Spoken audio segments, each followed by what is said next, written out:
छत्तीसगढ़ में गौ माता का विशेष सम्मान है, ये तो मानना पड़ेगा।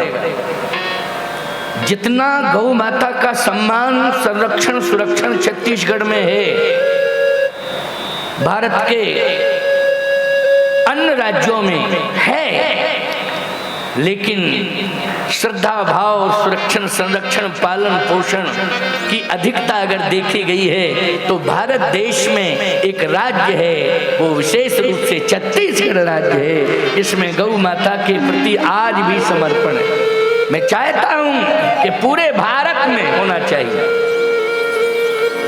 गौ माता का सम्मान पूरे भारत में होना चाहिए। विश्व हिंदू परिषद के अध्यक्ष कौन है, प्रदेश के क्या है, चंद्रशेखर जी बैठे वर्मा, आपने भी एक निवेदन किया है अभी अभी मुझसे, उस पर मैं विचार कर रहा हूँ। एक बैठक हो रही है और उसमें भी हमारे सनातन संस्कृति, गौ माता, भारत माता का सम्मान, स्वाभिमान, गौ माता का सम्मान, स्वाभिमान और सनातन का सम्मान, स्वाभिमान और जितने भी भक्त रह रहे हैं उन सभी का सम्मान और स्वाभिमान कैसे सुरक्षित रहे, इस पर विशेष परिचर्चा हो। आज इस आध्यात्मिक आयोजन में हमारे योग गुरु जी का भी बहुत बड़ा योगदान है, बाबा रामदेव जी का। निश्चित रूप से वो प्रेरक बन गए इस आयोजन के। ये गणेश तिवारी जी तो हरिद्वार गए थे, इन्होंने अपने वातावरण की चर्चा की और भी कुछ ऐसी बातें बताई जिसमें धर्म का संरक्षण, सुरक्षण, सुरक्षित कैसे रहे, इस पर चर्चा हुई। तो उन्होंने कहा नहीं, कवर्धा में एक आयोजन करिए और उस आयोजन में मेरा आशीर्वाद रहेगा, ये उन्होंने अपने शब्दों में कहा था। ये वीडियो वायरल भी हुआ था, मुझे भी बताया था। और भगवान की कृपा हुई, वो तो विशेष व्यस्त महात्मा हैं, अनेक सेवा प्रकल्प उनके चल रहे हैं पूरे विश्व में, अंतर्राष्ट्रीय स्तर पर। लेकिन मेरा विश्वास है कि वो अगर ज़्यादा समय नहीं दे पाएंगे तो थोड़ा सा समय जरूर देंगे, उन्हें आना चाहिए, आएंगे, ऐसा मेरा विश्वास है। भगवान की कृपा, क्योंकि नहीं तो कोई संदेश उनका पहले आ चुका है, आज भी आएगा बीच में संदेश कुछ ना कुछ, और भगवान ने चाहा तो वो भी आएंगे। राजीव लोचन दास जी श्रीमद् भागवत की कथा कह रहे हैं और ये ऊर्जावान संत हैं, इनकी मेधा ये केवल छत्तीसगढ़ तक सीमित नहीं है, हर राज्य में इनका प्रवेश हो गया है। मैं तो इनको छत्तीसगढ़ से ही ले गया था, इनका जन्म तो छत्तीसगढ़ में हुआ। इनकी आयु भी उस समय मात्र 14-15 वर्ष की थी जब इनके माता पिता ने मुझे सौंपा था। और आज मैं देख रहा हूँ कि एक बालक को मैंने अपने हाथों में लिया था, लेकिन भगवान की ऐसी कृपा हुई है कि सरस्वती जी की, कि बहुत ही सुंदर, चाहे श्रीमद् भागवत हो, चाहे राम कथा हो, चाहे अन्य पुराण हो, सभी पर इनका अधिकार है। बहुत अच्छा आशीर्वाद। यज्ञाचार्य के सहित जितने भी वैदिक विद्वान यहाँ आए हैं, मैं क्रमशः सभी का नाम नहीं ले सकता हूँ, लेकिन सामूहिक रूप से सभी को आशीर्वाद दे रहा हूँ और उनके साथ मेरी अनंत शुभकामनाएं हैं। बहुत बहुत मंगल हो। हमारे संचालन में मेघानंद जी संचालन कर रहे हैं, बहुत अच्छे ऊर्जावान पंडित हैं ये, बहुत बढ़िया आशीर्वाद है मेरा। आप सभी को क्रम से कहाँ तक नाम लूँ, मेरी अगवानी में सभी ने समय दिया और अभी अभी जब मैं आया तो उसके पहले से मेरी सेवा के लिए विशेष रूप से दायित्व राजेश शुक्ला को दिया गया था कि महाराज जी का समय समय पर संपर्क करना, महाराज जी से कहाँ पहुँच रहे हैं, कहाँ आ रहे हैं। लगातार कई दिनों से संपर्क में हैं और संतोष जी तो मेरी याद हमेशा करते रहते हैं कि महाराज जी कहाँ आ रहे हैं, कथा कहने के लिए पहुँचते जरूर हैं। आप सभी भक्त भी बहुत जिज्ञासु हैं। अभी एक विशेष बात बताई गई कि तुलसी दल जहाँ होता है वहाँ तुलसी दल के प्रभाव से संत भी पहुँचते हैं, भगवंत भी पहुँचते हैं। ये बात अभी बताई। तुलसी की बड़ी महिमा है। मैं एक बात कहता हूँ, माताओं के लिए सबसे बड़ा आधार तुलसी है। बोलो है कि नहीं? पूजा की विशेष विधि ये नहीं जानती हैं, सामान्य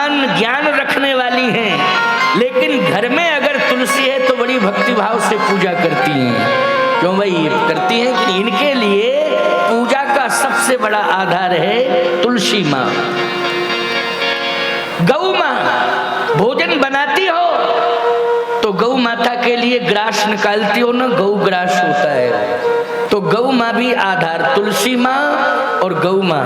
तुलसी की पूजा करती हो, गौ की पूजा करती हो, गौ ग्रास निकालती हो, गौ माता की बड़ी श्रद्धा पूर्वक निष्ठा पूर्वक पूजा की जाती है। और साथ ही साथ में इतना ही मत मानना कि केवल तुलसी माँ, गौ माँ, अगर तुम बेटी हो तो जन्मधात्री माँ हो, बहू हो तो सास माँ, सास भी माँ है, सास माँ का भी सम्मान किया करो। क्योंकि जिस सास माँ ने तुम्हें पति दिया है, अगर वो नहीं होती तो पति कहाँ से मिल जाता। इसलिए सास माँ की भी सेवा किया करो। छत्तीसगढ़ में तो हमेशा सेवाएं होती रहती हैं और सेवा की प्रधानता है। संत आ जाएं तो विशेष रूप से सेवा की जाती है।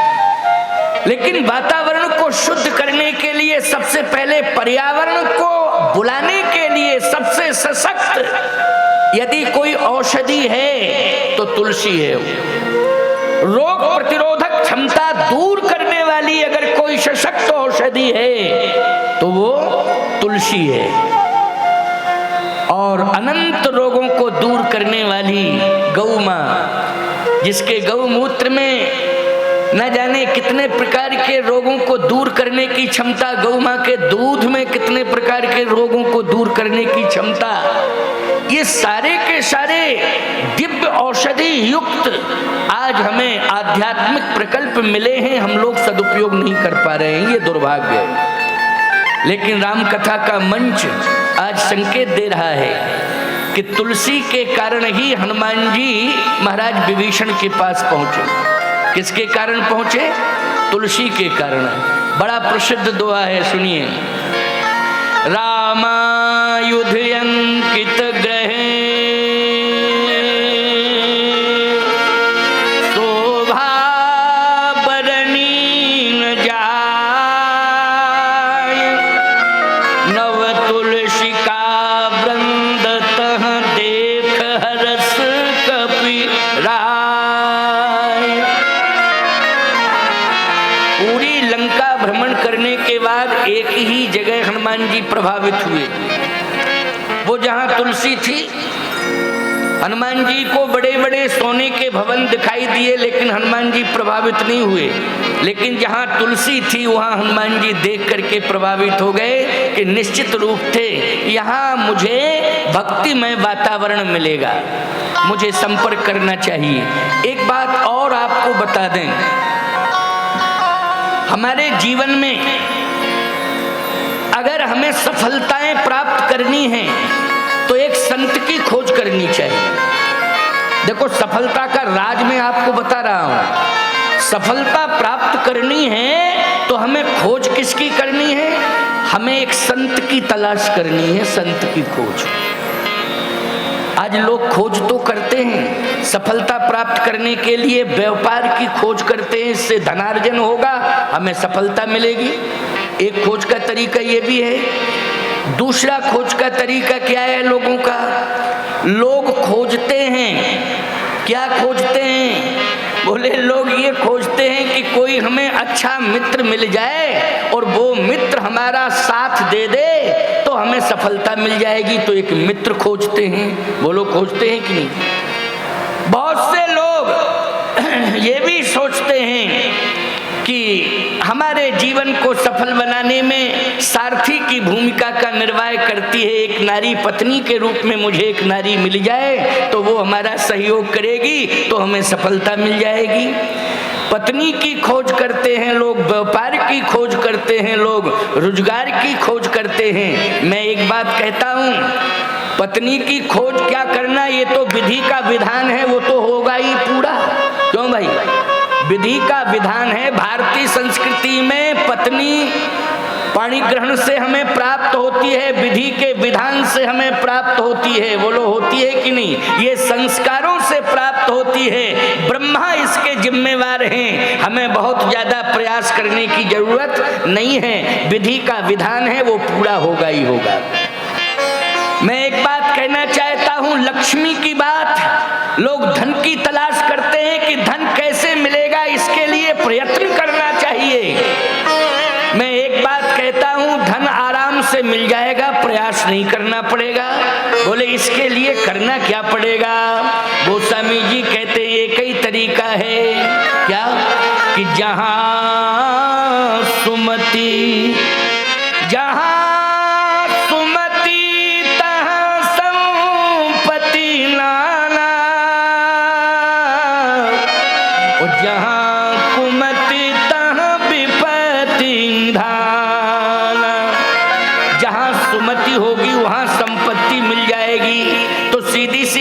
संपत्ति को खोजना नहीं है, प्रयास ये करना है कि हमारे बीच में सुमति बनी रहे। और सुमति यदि हमारे बीच में रहेगी तो संपत्ति अपने आप आ जाएगी। बोलो भाई, और सही कह रहा हूं आपसे, यदि हमने अपने जीवन में सत्कर्म किया है तो ब्रह्मा निश्चित रूप से ऐसा साथी मुझे दे देंगे। पाणी ग्रहण में मुझे ऐसी धर्म पत्नी मिल जाएगी जो सीता बन करके हमें सफलता प्रदान कराएगी, ऐसी सफलता प्रदान कराएगी। ये विधि का विधान है, हमें सत्कर्म करना चाहिए। निश्चित रूप से सदगृहिणी हमको मिलेगी, अवश्य मिलेगी, जो हमारा अंतिम श्वास तक साथ देगी। हमारे अंदर सुमति होगी तो लक्ष्मी भी हमें मिलेगी और अंतिम श्वास तक लक्ष्मी मेरा साथ देगी, क्योंकि सुमति के धरातल का निर्माण हमें करना चाहिए। किस धरातल का निर्माण? सुमति के धरातल का निर्माण करना चाहिए। लक्ष्मी कहीं नहीं जाएगी, वहीं सुमति के धरातल पर सदा निवास करेगी। अब बोलो ये तरीके मैंने बताए कि नहीं बताए आपको? लेकिन प्यारे, सबसे बड़ी बात यह है, प्रयास करना है हमें संत की तलाश के लिए। प्रयास किसके लिए करना है? संत की तलाश के लिए, संत मिल जाए। और सुनो मेरी बात को, ब्रह्मा की बात छोड़ो, विधाता भी चाहता है कि हमें एक संत मिल जाए। ब्रह्मा की बात नहीं कर रहा हूं मैं, उस ब्रह्म की बात कर रहा हूं जो पूर्ण ब्रह्म है। वो भी चाहता है कि हमें क्या मिल जाए? एक संत मिल जाए। अब बताओ कितनी बड़ी कीमत है। विधाता के हाथ में ब्रह्मांड है, ब्रह्मांड में सब कुछ है, लेकिन उस ब्रह्मांडाधिपति के मन में भी इच्छा है कि मुझे एक संत मिल जाए। बोलो है कि नहीं? लोग एक बात कहते हैं कि महाराज जी भगवान राम अयोध्या में जन्म लिए, दशरथ जी के पुत्र बन गए, तो दशरथ जी महाराज चाहते थे वो राजा बन जाए। नहीं नहीं, उन्हें सिंहासन नहीं चाहिए। ये बात तो बिल्कुल अल्प बुद्धि वाली मानी जाएगी, बहुत हल्की बात होगी। उन्हें सिंहासन नहीं चाहिए। अच्छा एक बात बताओ भैया, जो ब्रह्मांडाधिपति है तो ब्रह्मांड के अंदर ही अयोध्या है कि अलग से अयोध्या है? ये बताओ। ब्रह्मांड के अंदर, ब्रह्मांड निकाया निर्मित माया, रोम रोम प्रति वेद कहे, नेति नेति कहे वेद निरूपा। तो जब वो ब्रह्मांडाधिपति है तो ईमानदारी से बताओ, ब्रह्मांड के अंदर अयोध्या है कि? फिर वो अयोध्या में तो इसलिए आया कि वहां भक्ति का वातावरण था, तो उतरने का एक पॉइंट चुन लिया अयोध्या के इस स्थल पर मैं उतरूंगा। क्यों भाई? जहां पर पूरी तरह से, अच्छा भाई एक बात बताओ, हेलीकॉप्टर किसी विशेष व्यक्तित्व का उतरता है तो पहले जगह का सर्वे होता है कि नहीं? किसी प्रकार का कोई खतरा तो नहीं है, कैसी स्थिति है, क्या कंडीशन है, रिपोर्ट मिलनी चाहिए। रिपोर्ट यहाँ से जाती है, फिर वो सारा सिस्टम तैयार किया जाता है, फिर सुरक्षित ढंग से उस हेलीकॉप्टर को वहां उतारा जाता है। ठीक है ना?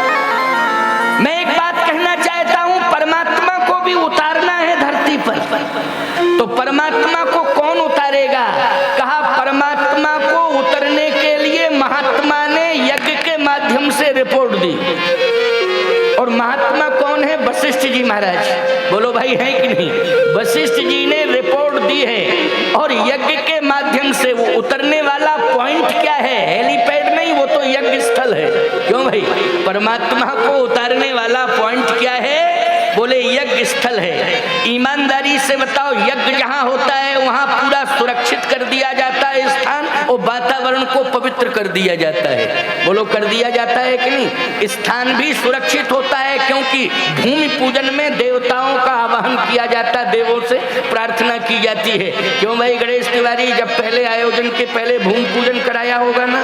भूमि पूजन कराया। देखो आप लोग भी कोई भी कार्यक्रम करते हो, बड़ा कार्यक्रम तो भूमि पूजन कराते हो। गांव में यज्ञ होता है, पहले भूमि पूजन होता है कि नहीं होता है? होता है। आप सबने स्वीकार किया। सावधान, पूरा वातावरण परमात्मा को उतारने के लिए यज्ञमय बनाया जाता है। उसी पॉइंट पर, उसी भूमि पर परमात्मा उतरेगा। इसके लिए रिपोर्ट कौन देता है? जल्दी बोलो। महात्मा वशिष्ठ जी ने रिपोर्ट दी है। बोलो दी है कि नहीं? अब वशिष्ठ जी महाराज ने जैसे ही कहा तो परमात्मा उतर के आ गया। अब जैसे ही आया तो किसी ने कहा कि मिथिला जाना था विवाह कराने के लिए। अरे मिथिला क्या जाना था, पहले ही उस परमात्मा ने कह दिया था। क्या कह दिया था? नारद जी से कहा था, नारद बचन सत सब करी हो, ओ परम शक्ति समेत अवतरी हो। परम शक्ति के साथ में आऊंगा। तो पहले से योजना बन गई थी कि मैं परम ब्रह्म हूं, तो परम शक्ति सीता है। राम कौन है? परम ब्रह्म है। तो सीता कौन है? परम शक्ति है। परम शक्ति समेत अवतरी हो। तो सीधी सी बात यह है कि उस परम शक्ति को पाने के लिए, जिसकी स्वयं की परम शक्ति है, आह्लादनी शक्ति, परम शक्ति, श्री जानकी आदि शक्ति है, लेकिन वो परमात्मा को महात्मा की तलाश करनी पड़ी कि जब तक तुम मध्यस्थता नहीं करोगे तब तक मुझे वह भी प्राप्त नहीं हो सकती है। इसलिए एक महात्मा का आवाहन करना पड़ा, और वो महात्मा विश्वामित्र जी महाराज। बोलो प्रमाण मिला कि नहीं? एक एक प्रमाण देता जा रहा हूं। बात समझ में आ रही है कि नहीं आ रही है? जितने लोग बैठे हैं वास्तव में बात समझ में सबके आ रही है। और खास तौर से मैं देख रहा हूं मातृ शक्ति तो इतनी शांत मुद्रा में बैठ के कथा सुन रही है ये कि ना हिल रही ना डुल रही। बोलो सफलता मिल गई कि नहीं मिल गई? ये सफलता मिल गई है। नहीं तो यह कहते कहते परेशान हो जाते, सब हो जाते, चाहे हम होते, चाहे संचालक होते, चाहे आयोजक होते। बैठिए बैठिए, शांत रहिए। कोई कह रहा है लेकिन शांति से बैठी हैं। ये सफलता ही तो है प्यारे। मैं कह सकता हूं जितना अनुशासन धर्म पैदा कर सकता है, उतना अनुशासन कानून पैदा नहीं कर सकता है। मैं बहुत चैलेंज के साथ कह रहा हूं, कानून उतना अनुशासन नहीं दे सकता है जितना अनुशासन धर्म दे सकता है। बोलो भाई क्यों? कानून बाद में चेतावनी देता है, और धर्म पहले ही चेतावनी दे देता है कि गलत काम नहीं करने देंगे हम तुम्हें, हम तुम्हारे साथ हैं। बोलो भाई। और कानून कहता है कि तुम गलत काम करके आए हो, हम तुम्हें सजा देंगे देंगे देंगे। और धर्म कहता है हम तुम्हें गलत काम नहीं करने देंगे, नहीं करने देंगे, नहीं करने देंगे। तो बोलो रोकने वाला, गलत काम को रोकने वाला बड़ा है कि बाद में सजा देने वाला बड़ा है? जल्दी बता दो जरा। रोकने वाला बड़ा है। इसलिए धर्म में और कानून में यही डिफरेंस है, धर्म में और कानून में यही अंतर है। तो ईमानदारी से बताओ, ये जो अनुशासन आज हमें इस सभा के अंदर दिखाई दे रहा है, पूरी सभा के अंदर डिसिप्लिन अनुशासन दिखाई दे रहा है, इसके मूल में कौन है? हमारा सनातन धर्म है प्यारे, जो सभा को अनुशासित किए हुए है, सुरक्षित और संरक्षित किए हुए है। आज संत की जरूरत तो ब्रह्म परब्रह्म को पड़ गई, और विश्वामित्र जी जैसा इस धरती पर उतरने के लिए उस ब्रह्म ने वशिष्ठ जी को चुना, और परम शक्ति सीता को पाने के लिए विश्वामित्र जी को चुना। अब हम क्रम से बताते जा रहे हैं कि संत कहाँ कहाँ सहयोग किस तरह से चुना है संत को। विश्वामित्र जी महाराज यज्ञ के बहाने ले गए भैया, लेकिन यज्ञ के बाद अगर मिथिला की बात विश्वामित्र जी कह रहे थे तो राम जी कह सकते थे कि गुरुजी बात यह है कि यज्ञ तक की शर्त हुई थी कि यज्ञ की रक्षा करनी है, अब यज्ञ पूरा हो गया, अब आगे की